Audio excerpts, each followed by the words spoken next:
não são verdadeiros hibernadores.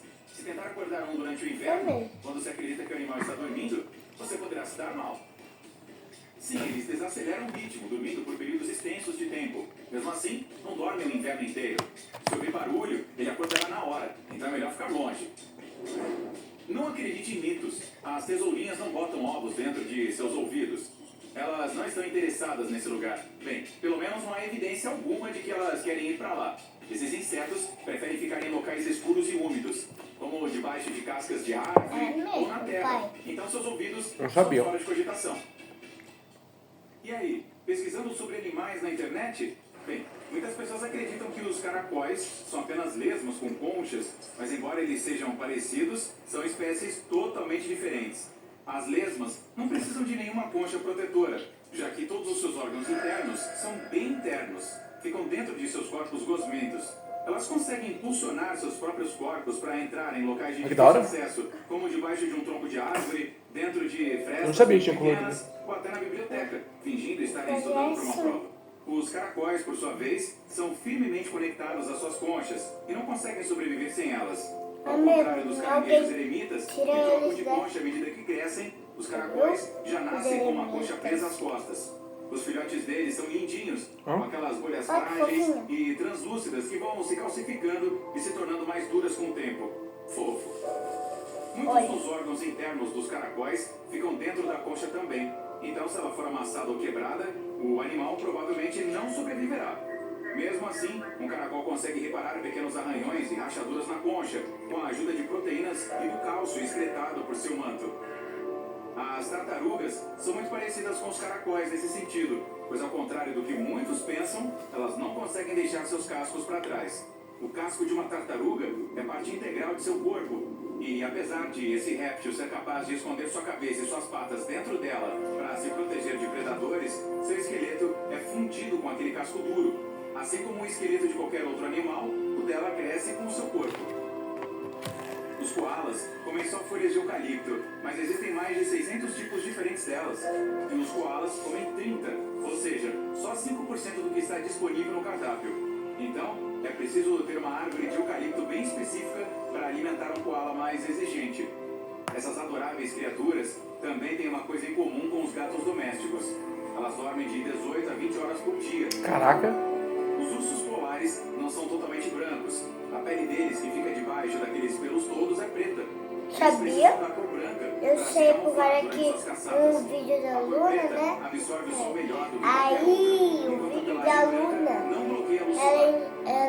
ela vê que o pelo dos ursos é transparente e é amarelo, e aí faz assim. Na verdade, eles apenas não conseguem distinguir algumas cores. Ninguém sabe ao certo como os cachorros enxergam. Alguns pensam que eles só veem duas cores, que podem ser azul e amarelo, até onde sabemos. Mas eles conseguem ver tons de outras cores melhor do que as pessoas. E os gatos têm uma visão noturna maravilhosa. Eles precisam de 7 vezes menos luz do que um humano para enxergar no escuro. Caraca. Antes, acreditava-se que as girafas fossem mudas, mas recentemente descobriu-se que elas emitem sons de baixa frequência à noite, para se comunicar entre si. Durante o dia, elas não dizem uma só palavra e alertam umas às outras sobre algum perigo de um jeito inusitado, mexendo suas sobrancelhas bem desenvolvidas. Mexendo as orelhas. À noite, certamente é difícil enxergar as sobrancelhas, então elas começam a falar de verdade. Legal. Ainda estamos falando sobre girafas, vamos... A girafa é incrível, né? Esses animais dormem muito mais que meia hora por dia, mas provavelmente não tanto quanto você dorme. Por causa que ela libera sua voz. Uma manada de girafas, pesquisadores descobriram que elas dormiam à noite e tiravam pequenas sonecas à tarde. No total, cada girafa dormia cerca de 5 horas por dia. As gaivotas podem beber água salgada. Há glândulas excretoras de sal perto dos olhos delas, que purificam a água salgada muito rápido. E os resíduos salgados saem pelas narinas dessa ave. Sim, você adivinhou. Focinho salgado. Os pinguins de artéria são muito românticos. Eles só têm um parceiro para a vida toda. O macho precisa dar uma pedra para a fêmea se quiser criar uma família. Podemos dizer que a tal pedra é como uma aliança de casamento.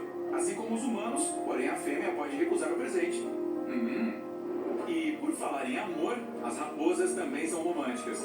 Os machos são bons pais e maridos. Eles dedicam suas vidas a seus entes queridos, cuidam das fêmeas e até catam pulgas de suas Bonito. pelagens. As raposas macho melhoram suas tocas e participam ativamente da criação de seus filhotes. Os golfinhos conseguem dormir com um olho fechado e o outro aberto. A metade do cérebro sonha e descansa, enquanto a outra metade monitora atentamente o ambiente para se proteger do perigo. Como eu queria ter esse cérebro quando preciso participar de reuniões de aulas chatas. Ei, eu não disse nada, hein? Além disso, os golfinhos controlam suas respirações manualmente. Eles podem até se afogar se o cérebro inteiro adormecer. As lontras marinhas são os dorminhocos mais fofos de todos os animais. No verão, por causa do calor, elas passam o tempo todo dentro d'água. Elas nadam de costas e dormem nessa posição. Os filhotes dormem em cima da barriga da mãe. E 2 adultos ficam de mãos dadas para não serem levados pela correnteza. Os avestruzes não enfiam suas cabeças na areia quando se sentem ameaçados. Na verdade, eles nem enterram suas cabeças. Esse mito se espalhou graças àquele famoso ditado: enterrar a cabeça na areia como um avestruz. Na vida real, os avestruzes precisam cavar buracos na areia para colocar seus ovos, pois são aves que não voam. Para garantir que os ovos serão aquecidos de forma igual, os avestruzes abaixam suas cabeças para virá-los de vez em quando. Mas essas aves continuam tendo uma mentalidade de fuga. Quando enfrentam alguma ameaça, podem se jogar no chão e ficar totalmente imóveis, fingindo não estarem vivas. Segundo um mito bem popular, os tubarões só conseguem respirar enquanto estão se movimentando, pois o nado os ajuda a empurrar a água para suas guelras. Apesar de muitos tipos de tubarões funcionarem desse jeito, diversos outros, como os tubarões enfermeiros, não precisam nadar para bombear a água rica em oxigênio para suas guelras. Por falar nisso, todos os tubarões não têm bexigas natatórias. Então, se pararem de nadar, provavelmente afundarão. Mas, por sorte, o corpo de um tubarão não pode ser comprimido. É por isso que descer ou subir como um jato não traz problema algum para eles. Cientistas japoneses tocaram gravações de áudio para gatos, para provar que eles são mesmo indiferentes. Nessas gravações, os donos dos gatos os chamavam pelo nome. As pupilas dos bichanos se dilatavam e eles mexiam suas caudas, patas ou orelhas. Os gatos ouviam as pessoas, mas raramente respondiam. Tudo isso por causa da evolução. Os gatos se aproximaram das pessoas porque se sentiam atraídos pelos ratos que comiam grãos. Eles viviam perto das pessoas, mas jamais se deixaram domar. Mesmo assim, nós ainda continuamos alimentando todos eles. As aves são os únicos dinossauros sobreviventes. Elas evoluíram a partir dos terópodes, aqueles dinossauros que corriam sobre 2 patas. Sim, o Tiranossauro Rex é um parente distante das galinhas, dos avestruzes e até dos beija-flores. Na verdade, os flamingos são brancos. A ave fica rosa por causa do beta-caroteno. Esse pigmento é encontrado na alga e no camarão que o flamingo come. Você também consegue mudar a cor da sua pele, sabia? Se comer muitas cenouras, sua pele ficará levemente alaranjada. Isso acontece por causa do alto teor de beta-caroteno presente nesse legume. Marinheiros do mundo todo já falaram sobre o polvo gigante que encontraram em suas viagens. Por muitos anos, os cientistas acharam que esses monstros de longos tentáculos eram apenas um mito. Mas em 2014, a primeira foto de um polvo gigante foi tirada. Eles existem mesmo. Os cientistas registraram um animal que chegou a atingir 13 metros. Os mosquitos, de fato, picam algumas pessoas mais que outras. Os humanos mais apetitosos são os de tipo sanguíneo O. Outra coisa, esses insetos têm uma ótima visão. Eles são atraídos por cores verde, preta e vermelha. Então escolha sua roupa com sabedoria antes de ir acampar. Sabia que é possível colocar um tubarão em transe por 15 minutos? Para conseguir essa proeza, você precisa apertar o focinho desse animal perigoso com a mão. Esse tipo de hipnose é chamada de mobilidade tônica e acontece graças aos receptores que ficam no focinho do animal. Quando são apertados, eles enviam muitos sinais. O cérebro do tubarão não consegue processar todos.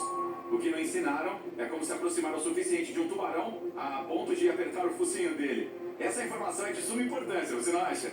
Os elefantes não têm medo dos ratos propriamente ditos, mas esses animais gigantes têm visão ruim e se movimentam muito devagar.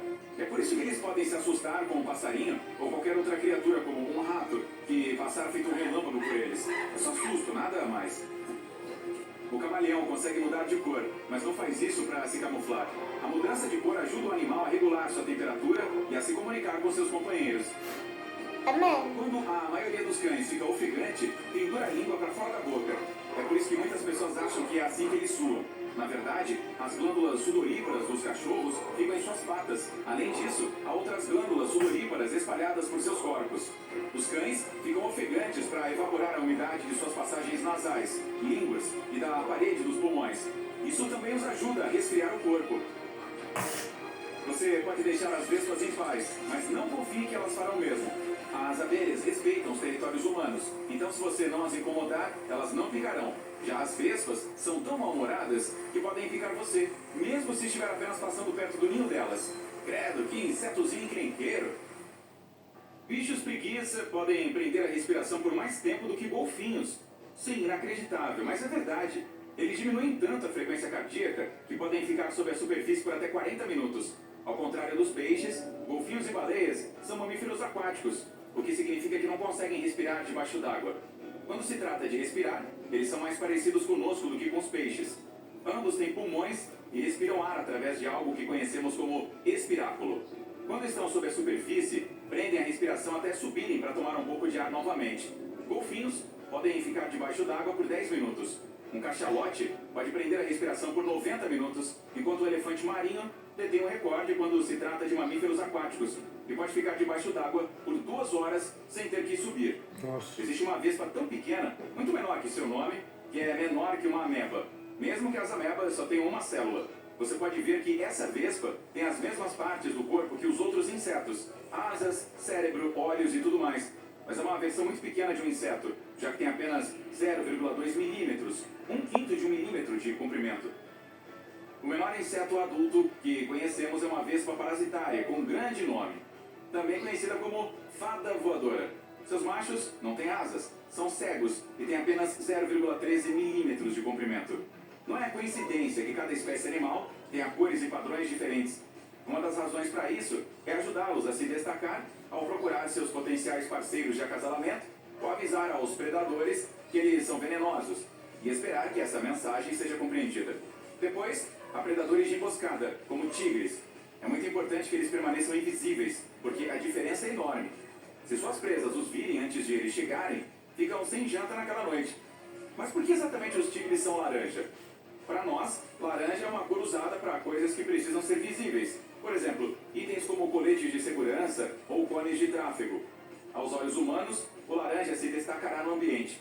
Então, se houver um tigre vindo atrás de você, você o verá com relativa facilidade. Mas os humanos têm a chamada visão tricromática. Quando a luz ao redor entra no seu olho, ela atinge a retina, uma fina camada localizada na parte de trás dos olhos. Para processar essa luz, a retina usa 2 tipos de receptores, hastes e cones. As hastes só podem distinguir diferenças de luz e escuridão. Elas não conseguem perceber a cor. Nossos olhos dependem principalmente de hastes em situações de pouca iluminação. Os cones são responsáveis pela percepção das cores. Os seres humanos têm, em sua maioria, 3 tipos deles. Cones para verde, azul e vermelho. É exatamente por isso que chamamos nossa visão de tricromática. A maioria dos humanos enxerga as 3 cores primárias, com suas combinações. Primatas e alguns macacos também têm esse estilo de vida, mas a maioria dos mamíferos que vivem em terra, incluindo gatos, cavalos, veados e cães, tem visão de cores dicromática.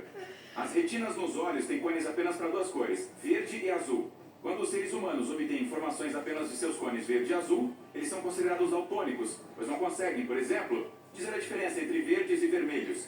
Isso é semelhante ao que acontece com mamíferos que vivem em terra. Os cervos certamente são presas de tigre, e muito mais do que os humanos.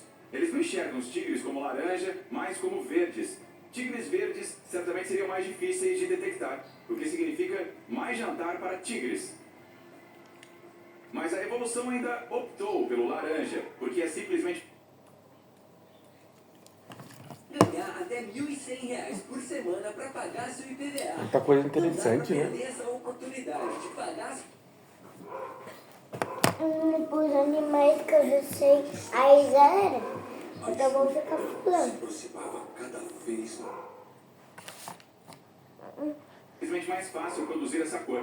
O único mamífero verde é um bicho preguiça, mas sua pele não é naturalmente verde. É por causa de uma alga que cresce em seu pelo. E eles podem prender a respiração por 40 minutos. A água ao redor dos polos pode ficar muito fria durante certos períodos do ano. Há muitos peixes que vivem lá, mas quando isso acontece, eles precisam nadar para sobreviver. Contudo, há um grupo especial de peixes nativos do Oceano Antártico perto da Antártida. As temperaturas lá são de menos 2 graus Celsius a 4 graus Celsius. Tecnicamente seria temperatura de congelamento, mas os sais dissolvidos na água do mar não permitem que ela congele. E esses peixes podem sobreviver porque têm uma característica específica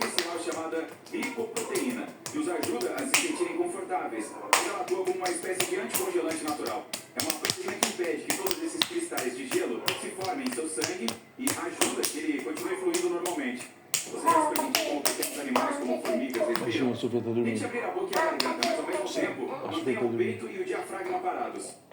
O diafragma é uma estrutura muscular que separa as cavidades torácica e abdominal em todos os mamíferos.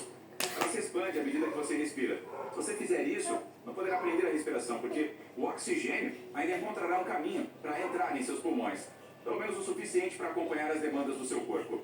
Mas, geralmente quando você respira, o diafragma está bombeando ativamente o ar para dentro e para fora do seu corpo. Para sobreviver sem que o diafragma faça isso, você precisaria de mais de uma garganta e de um corpo muito menor. As formigas têm 9 ou 10 pares de aberturas nas laterais de seus corpos minúsculos, chamados de espiráculos, e cada um está conectado a séries ramificadas de tubos. É um sistema semelhante ao dos pulmões humanos. O sangue delas não transporta o oxigênio desses tubos para o resto do corpo. Em vez disso, os tubos espalham esse oxigênio. As terminações desses ramos chegam diretamente às membranas de suas células. Isso só pode funcionar em animais muito pequenos. Quando o corpo é maior que 2 centímetros, esses tubos são muito longos e não conseguem difundir o ar de forma rápida o suficiente. Há algumas razões pelas quais as girafas têm pescoços longos, e por sinal, podem atingir até 2 metros de comprimento. À primeira vista, parece que a evolução lhes deu esses pescoços para alcançar as folhas mais doces das árvores. É um acesso exclusivo com o qual outros animais só podem sonhar. Assim, as girafas não precisam competir pelo melhor alimento. Mas com o tempo, os pesquisadores perceberam que essa não é a única razão. Eles também acreditam que o pescoço pode ser um bom aliado quando girafas masculinas entram em combate, assim como antílopes masculinos e veados usam seus chifres. Quanto mais grosso o pescoço, maiores as chances de vencer o combate. Alguns insetos ficam mortos quando há um predador por perto. Por exemplo, em uma pesquisa, os cientistas observaram larvas de formiga-leão. Elas são capazes de se fazer de mortas por 61 minutos. Como isso ajuda? Imagine o seguinte, digamos que você esteja em um jardim onde veja um monte de arbustos idênticos com frutas maduras. Você vai para o primeiro arbusto e começa a coletar e comer frutas. Gostoso! É tão simples e você está fazendo isso relativamente rápido. Mas à medida que coleta as frutas, fica cada vez mais difícil encontrar mais, além de ser meio irritante, porque leva muito mais tempo agora do que no começo. Então você precisa decidir se quer ficar lá e tentar encontrar mais, ou simplesmente mudar para outro arbusto para ter tudo fácil e rápido mais uma vez. Supondo que você seja um predador e sabendo que os predadores são gananciosos, você procurará maneiras de comer o máximo de frutas possível no menor período de tempo possível. Isso significa que você vai adiante e começa a coletar frutas de outro arbusto, e do próximo, e por aí vai. Pesquisadores aplicam a mesma prática considerando larvas de pássaros e formigas-leão. Parece que os insetos desperdiçam tempo do predador para se fazerem de mortos, o que tem impacto significativo no que acontece depois. Dessa forma, incentivam o predador a procurar comida em outro lugar, porque eles não têm muito tempo a perder. Então, se fingir de morto é, na verdade, uma boa maneira de se manter vivo. Dependendo da espécie, as aves jovens passam de 10 a 30 dias nos seus ovos.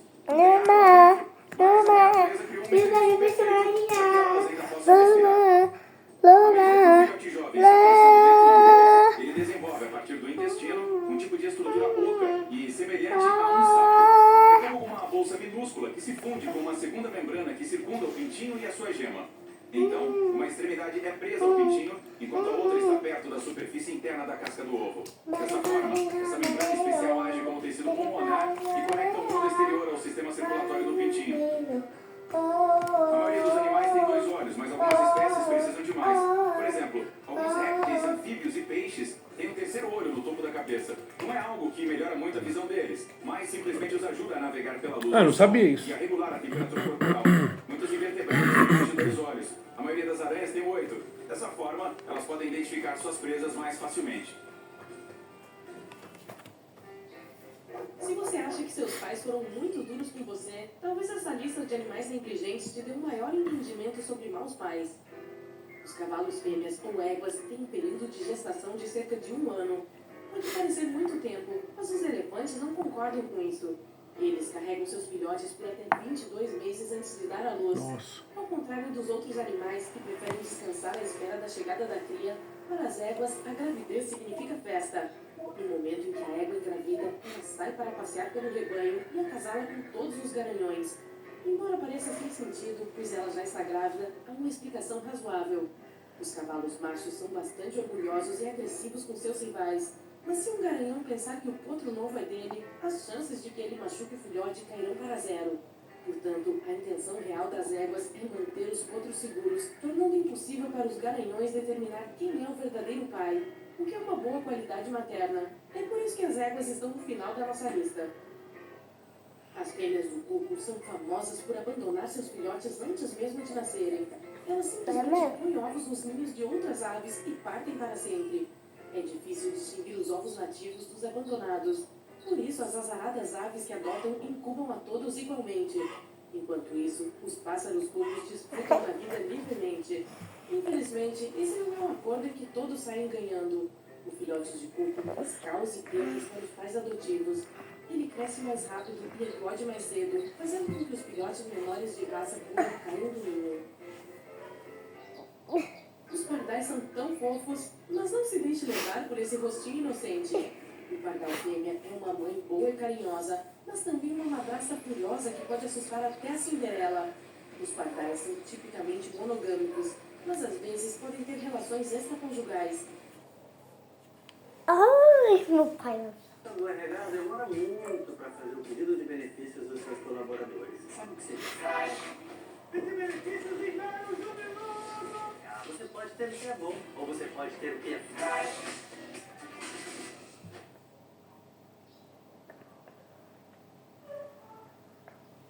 Quando isso acontece, o pardal fêmea pode literalmente descobrir as outras fêmeas que acasalaram com seu parceiro e destruir seus ninhos.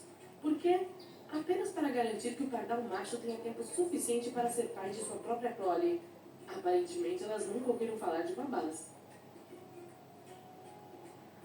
As focas arpas são dedicadas aos seus filhotes durante as primeiras 2 semanas. Portanto, elas não podem ser chamadas de as piores mães do reino animal. Nesse curto período, elas mantêm seus filhotes por perto, amamentando e alimentando-os o tempo todo. Mas depois disso, as focas mães se despedem e deixam a geração mais jovem sozinha no gelo. Filhotes de foca ainda são muito vulneráveis, pois não sabem nadar, caçar ou se proteger. Eles devem ter pelo menos 2 meses de idade para aprender todas essas habilidades. Então, passam esse tempo esperando, perdendo peso e tentando não ser comidos por predadores. Não é de se admirar que apenas 1/3 de todas as pequenas focas realmente sobrevivem ao primeiro ano de vida. Os hamsters são inofensivos, fofinhos e lindos, né? Mas ainda assim, eles têm um segredo obscuro que pode chocar seus donos sem ninguém os avisar. Em alguns casos, as fêmeas podem confundir seus próprios filhotes com o jantar. Ninguém sabe exatamente o motivo, mas os cientistas desenvolveram várias teorias. Alguns sugerem que elas estão tentando repor os nutrientes após o parto. Outros afirmam que as mamães hamster podem se sentir estressadas e ameaçadas por ninhadas muito grandes. Então essa ação é, de certa forma, um mecanismo de autoproteção. Para evitar esse final triste, os especialistas recomendam mantê-la longe de qualquer estresse e dar a ela todos os nutrientes necessários. Tudo ou nada é provavelmente o lema favorito dos ursos negros. Eles geralmente têm 2 ou 3 filhotes de cada vez. Mas se a mãe ursa tiver apenas um filhote por algum motivo, é provável que ela o abandone, na esperança de uma ninhada maior no ano seguinte. Por quê? Provavelmente porque criar apenas um bebê não vale o esforço. Enquanto um filhote de urso negro pode aumentar as chances de sobrevivência por ter um irmão, os pandas seguem a transição oposta. É difícil admitir, mas esses bichinhos fofinhos são pais bastante negligentes.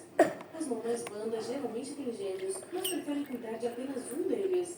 Elas vão alimentar e amamentar o filhote mais forte. Enquanto isso, o mais fraco será negligenciado e forçado a sobreviver por conta própria. A explicação para tal crueldade é bastante prática. Os pandas comem bambu e ele não é nutritivo o suficiente para produzir leite para os 2 filhotes. Até os pandas que vivem no zoológico seguem a mesma tradição de abandono. Mas felizmente, os cuidadores dão leite a todos os filhotes igualmente. Embora os macacos geralmente tenham a reputação de pais atenciosos e responsáveis, esses pequenos bigodudos se destacam. Após um período de gestação de cerca de 5 meses, a mãe sagui geralmente dá à luz gêmeos. E se eles sagui por engano, ela terá coragem de ignorar o choro de seus próprios filhotes. Algumas delas podem jogar os filhotes para fora da árvore voluntariamente por razões desconhecidas. Quem sabe o que se passa nessas cabecinhas? Mas nem todas são tão insensíveis. Se uma mãe sagui estiver cercada por um amplo grupo social de fortes provedores de alimentos e protetores, é provável que ela cuide bem de seus filhotes. Mas quando ninguém está olhando ou ajudando, ela pode parar de fazer qualquer esforço. Provavelmente porque os filhotes não terão grandes chances de sobrevivência de qualquer maneira. Embora os saguis de bigode pareçam ótimos animais de estimação, os especialistas afirmam que esses macacos exigem mais comprometimento e dedicação diária do que qualquer outro pet. Os coelhinhos são geralmente associados a abraços e carinhos calorosos, mas na vida real eles não são tão gentis quando se trata de seus próprios recém-nascidos. As mamães coelho preferem deixar a toca assim que dão à luz, e seus coelhinhos fofos precisam aprender a enfrentar os desafios da vida por conta própria. Eles só interagem com a mãe por alguns minutos por dia. Ah, eu sabia disso. Que o coelho não cuidava direito dos filhinhos, ó. Para confundir os predadores e mantê-los afastados. Obviamente, Tu viu como Sabia. ela não protege Não ele? protege, é. Não Sabia não. se esforçam muito para fazer um abrigo seguro para os filhotes. Elas geralmente constroem ao ar livre. E onde está o papai faceiro? Você deve perguntar. Bem, é recomendável isolar a mãe de qualquer coelho macho enquanto ela cria os recém-nascidos. Ao contrário dos cavalos, os coelhos machos provavelmente não machucarão os filhotes, mas a coelha pode engravidar novamente, até no mesmo dia em que ela der à luz. Os répteis não são conhecidos por serem criaturas calorosas e carinhosas, e seu comportamento prático em relação Ai, que da hora. também se estende ao estilo de ter filhotes. Mas os taquidromos sequislineatus levam a proteção dos limites pessoais para outro nível. Essa mãe lagarto comerá seus próprios ovos quando muitos predadores se reunirem em torno de sua casa. Ela não fará nenhum esforço para lutar contra o perigo. Talvez a filosofia dela seja: se eu não posso ter, ninguém mais terá. Depois que a ameaça desaparece, ela apenas segue a vida e põe novos ovos. A águia malaia põe de 2 a 3 ovos por semana. Após cerca de um mês do período de reprodução, os filhotes finalmente eclodem. Mas seus problemas estão apenas começando. Tecnicamente, todos os ovos têm idades ligeiramente diferentes, então não eclodem simultaneamente. E quando se trata de competição entre irmãos, as águias malaia podem ser bastante agressivas com os filhotes mais jovens. Os filhotes mais velhos geralmente começam a picar os mais novos antes mesmo de terem a chance de começar a vida.